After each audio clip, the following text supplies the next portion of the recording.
ரொம்ப நுட்பமாக சொல்கிறேன். பெண்கள் இருக்காங்கல்ல சார், நீங்கள் சின்ன வயசில் செய்கிற எல்லா அநியாயத்தையும் சிரிச்சுக்கிட்டோம் அழுதுகிட்டோம் ஏற்றுக்குவாங்க. ஆனால் உள்ள ஒரு முத்து மாலை வச்சுருப்பாங்க. அவங்க ஒன்றொன்னா கோத்து வச்சுருப்பாங்க.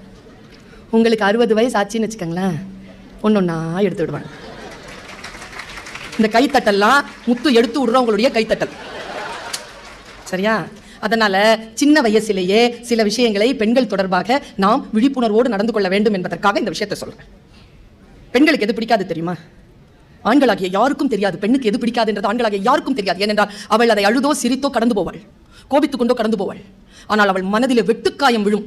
அந்த வெட்டுக்காயம் மிகப்பெரிய பழியாக அவளுடைய மனதிலே வேரூன்றி கொண்டே இருக்கும். அவளுக்கு பிடிக்கவே பிடிக்காத மிகப்பெரிய விஷயம் எது என்றால், அவளுக்கு கிண்டல் செய்வது அவளுக்கு பிடிக்காது. அவளை யாரும் கிண்டல் பண்ணக்கூடாது. பாடி ஷேமிங் பண்றது பெண்ணுக்கு பிடிக்காது. அவளுடைய தாய் தந்தையரை பற்றி பேசுவது அவளுக்கு பிடிக்காது. அவளுடைய வளர்ப்பு பற்றி பேசுவது அவளுக்கு பிடிக்காது. அது எல்லாம் சின்ன ஒரு ஜோக்ல தான் தொடங்கும். ஒரு ஜோக்ல தான் தொடங்கும். அந்த ஜோக் முன்னால இருக்கிறாள், அந்த டைம்ல அவர் ரியாக்ட் பண்ணக்கூடாது என்பதற்காக தன்னுடைய கருத்தை சொல்லுவதற்கான மிக முக்கியமான பொலிட்டிக்கல் ஃபார்மேஷன் அந்த ஜோக். முதலில் இந்த மாதிரியான ஜோக் பெண்கள் பற்றி சொல்லுவதை ஆண்கள் நிறுத்திக் கொள்ள வேண்டும். இது உங்களுடைய வருங்காலத்திற்கு நல்லது. வெளியில் சொன்னால் வெளியில் இருக்கிறவங்க பார்த்துப்பாங்க, வீட்டுக்குள்ள சொல்லாதீங்க. உரிய பெண்களை கேலி செய்யாதீர்கள்.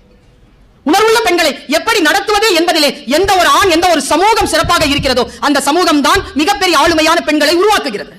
இப்ப நான் இப்படி சொல்றேன், எல்லாருக்கும் படித்த பெண்கள் தானே வேணும். என்ன படித்த பெண்கள் வேண்டும். சரி, உடுக்கடிச்சு படிக்க வச்சிட்டீங்களா? இப்ப நான் PhD வெங்காய பச்சடி தயிர் பச்சடி எல்லாம் படிச்சுட்டேன்.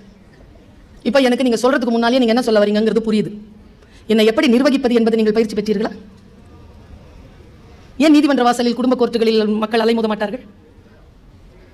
ஒரு படித்த பெண்ணை எப்படி அனுமதிப்பது, எப்படி அவளை நிர்வகிப்பது என்பது இந்த காலத்தில் இருக்கக்கூடிய ஆணுக்கும் பெண்ணுக்கும் பயிற்சி அளிப்பது பெரிய விஷயம். ஒரு காலத்தில் கல்வி கொடுப்பது மட்டும்தான் பெரிய விஷயம். இன்றைக்கு கற்ற பெண்களை நிர்வகிப்பது என்பது குடும்பங்களில் மிகப்பெரிய விஷயமாக இருக்கிறது. ஆண்களும் பெண்களும் அதை கற்றுக்கொள்ள வேண்டும்.